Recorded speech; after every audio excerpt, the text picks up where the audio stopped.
Members of the Millers Association of Sugarcane and non-traditional sugar factories such as JM Sugar, Mayuga Sugar, Victoria Sugar, Kamuli Sugar and Seziwa Sugar among others.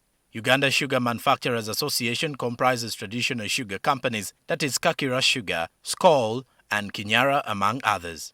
Each of these millers is supposed to nominate 3 names for submission to the cabinet to select a representative. However, leaders of the Millers Association of Sugarcane have written to President Museveni seeking his intervention over uncertainty in the approval of their candidate. Nominations we made, none of them. They were dropped under unclear circumstances. We don't know if it was deliberate or we haven't found answers of yet, but it is our worry that why are we being excluded at the end of the day when we have been part of the process to regulate and put the industry together.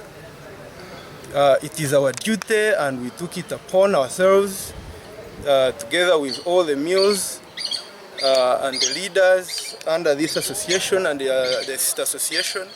We have worked together smoothly up to the end of the process. But it is so unfortunate that we have not been represented and it is unfair. Julius Katerevu, the chairperson of Greater Mukono Sugarcane Outgrowers Society Limited, who is part of the 4 nominees, is equally perturbed by the development. There was no member from Maz who was elected, but the minister assured us that he has now appointed a representative from Maz to be on the council.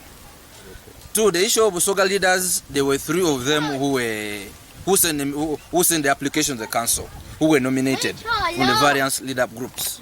The purpose of the council is majorly to implement the law, to ensure that the industry is regulated. So the implementers of the law is the council.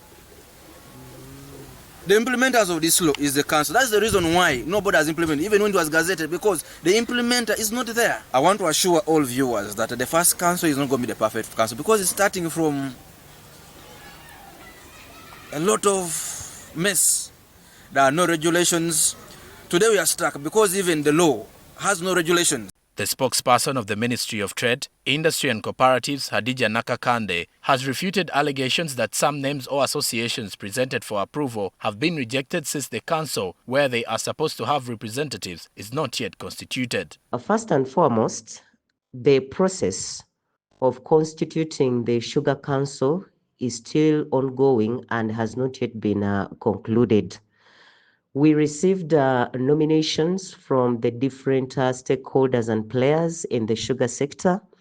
And currently, what is going on, the nominees are being vetted by the minister and the entire ministry and the other stakeholders. So the vetting process is still ongoing.